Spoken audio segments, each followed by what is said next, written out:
In this video, I'll be trying to teach you everything you need to know to start landing knees on your opponents. I'll be showing you guys 11 of my favorite ways to set up and land a knee, whether that's long knees, clinch knees, or flying knees. Before we get into the setups, here are some tips when throwing your knees. Tip 1. Generally, it is much easier to land a knee when your opponent is closer to your height, or even better, someone shorter. When sparring or fighting, you should strategize by choosing specific weapons to use depending on your opponent's size, speed, height, and style. So, if you're taller than your opponent, definitely start thinking of these 10 setups you're about to learn. Tip 2. The easiest way to land the second shortest weapon in Muay Thai, the knee, is when your opponent shells up because it allows you to close that distance on them. The more they shell, the more they crunch or bend over and lower their body for you to land a knee. So we always want to notice when our opponents shell and capitalize on that situation with the knee. You can imagine that it would be a lot harder if they were stiff arming you away with the long guard.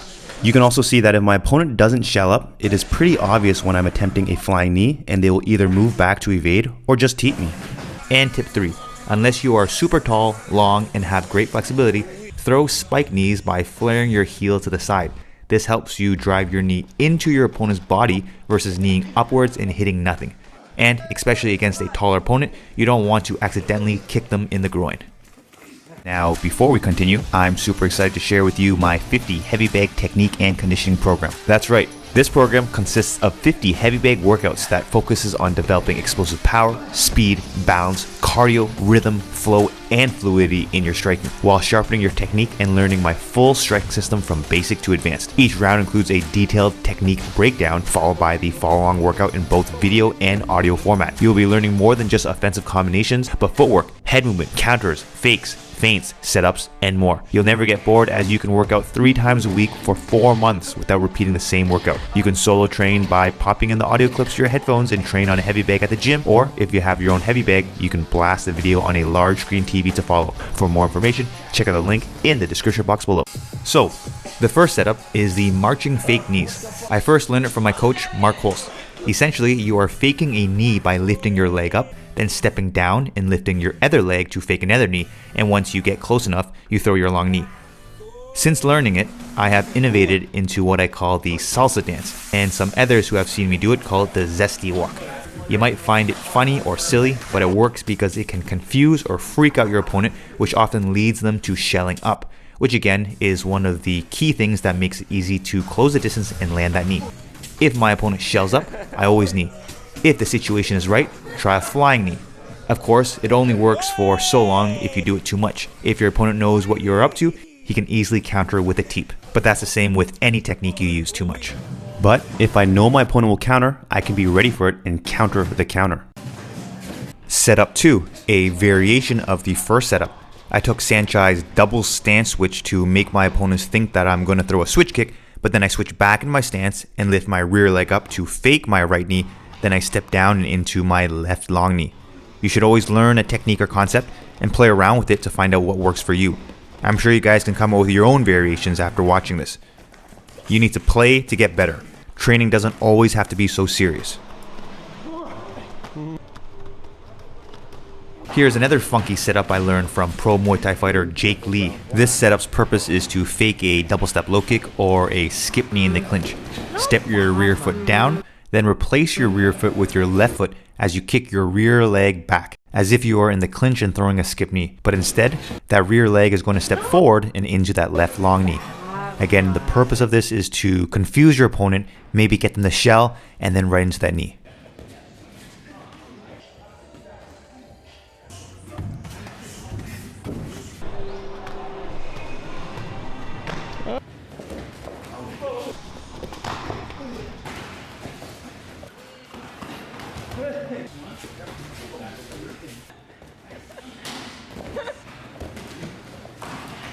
A more basic and textbook way to get your opponent to shell up is to throw a body cross.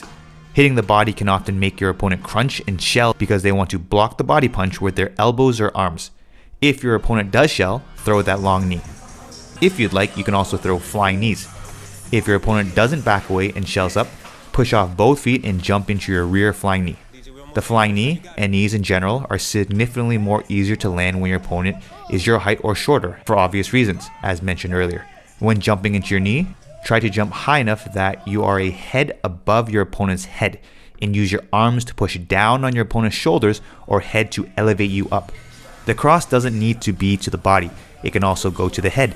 As long as it causes your opponent to shell, it makes it much easier to land that long knee. When jumping into your knee, try to tilt your chest forward so that you are leaning over your opponent's head. This helps you drive your knee forward into the body, whereas if you're in the air with an upright posture, the knee may slide up and you may fall backwards. Similarly, with a regular long knee, you want to knee inwards, not upwards. You want to go in diagonally. The way my coach explains it is as if an airplane is taking off into the sky. I like to put my same side hand on top of my opponent's head to help align my knee. And with your opponent crunching, it makes it easier to pull the top of their head down and into your knee. Not only is it easier to close the distance to land the long knee when your opponent shells, but when they crunch, they create an angle for your knee to drive diagonally inwards.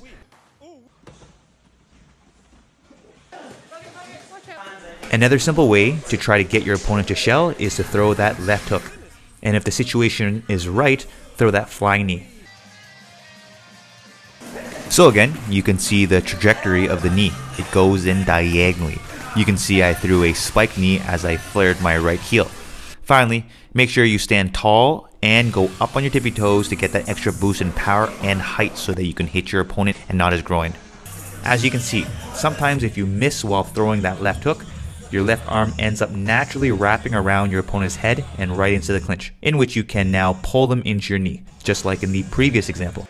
Which leads to the next setup, if you would even call it a setup. If your opponent shells up and is standing right in front of you, try to clinch them by grabbing their head with both arms, even if their arms are inside, and knee. If you ever find yourself in a situation where you can just clinch your opponent's head, do it. Sometimes they drop their hands instinctually to block the body strikes, in which you can just grab and control the head. If you are up against a Jeet Kune Do, Karate, Taekwondo, or Sanda fighter, close that distance on them and clinch them. From my personal experience, they don't train the clinch very much, so you can take advantage of this position. Whatever method you choose to close the distance is up to you. I would recommend the setups shown so far in this tutorial.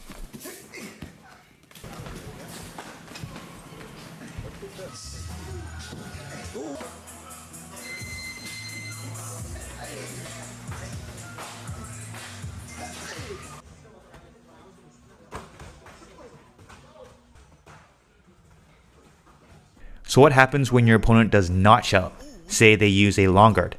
Since it will be more difficult to grab the head because their arms are keeping the distance, you can also hand trap and pull them into your long knee.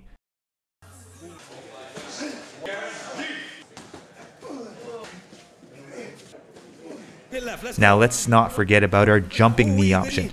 We can jump, and as our opponent uses their lead arm to keep the distance or stiff arm push us away, we can trap that arm and extend our hips to drive our knees in. Similarly, you can parry your opponent's punches, deflecting the arms and pulling you in closer to land that knee. You can parry the right straight punch and into your right knee. You can parry the left straight punch into your right knee as well.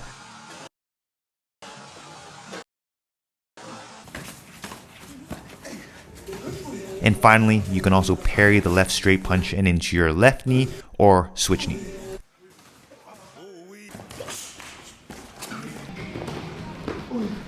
What about countering circular punches? The best way to defend circular punches and knee is to catch their bicep with your palms when they punch. With inside bicep control, you have more leverage by flaring your elbows to open up their ribs and throw knees to the body. You can even use that palm of bicep to churn your opponent, off balancing them and then throwing the knee to the ribs.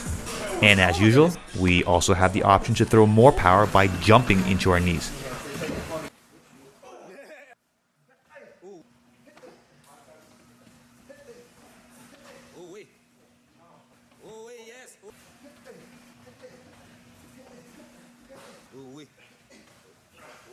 Good strength.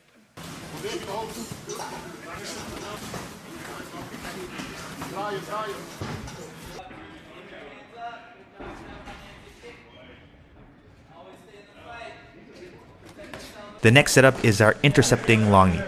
If our opponent is moving forward at us, they are probably going to tuck their chin and tighten up their guard to close that distance. And once they step into range, we intercept them with a long knee. This works extremely well against aggressive opponents and your short, stocky boxer type opponents.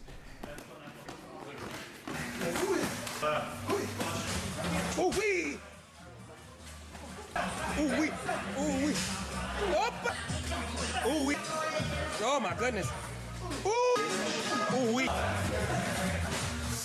Ooh wee. Oh wee. Ooh wee. Ooh wee. We can also time a flying knee, which we see more often in MMA when fighters move in to close a distance with a big overhand or when they go for a takedown. This last setup is something you want to do when you see your opponent is against the ring or when they are backing away after getting hit. For example, maybe after keeping your opponent into the ring. In this example, I tried to quarter turn sweep my opponent. I failed to sweep him, but I off-balanced him against the wall, so I quickly chased after and lunged into a knee. Here's another example. Scissor rear teep and into a flying knee. And finally, here, my opponent backs away on his own and I chased him down and into a lunging knee. Or if you think your opponent won't back away, you can just explosively jump right into your jumping knee. I hope this tutorial helped your kneeing game. As usual, if you like this video, please remember to like, comment, share, subscribe, as well as hit that notification button.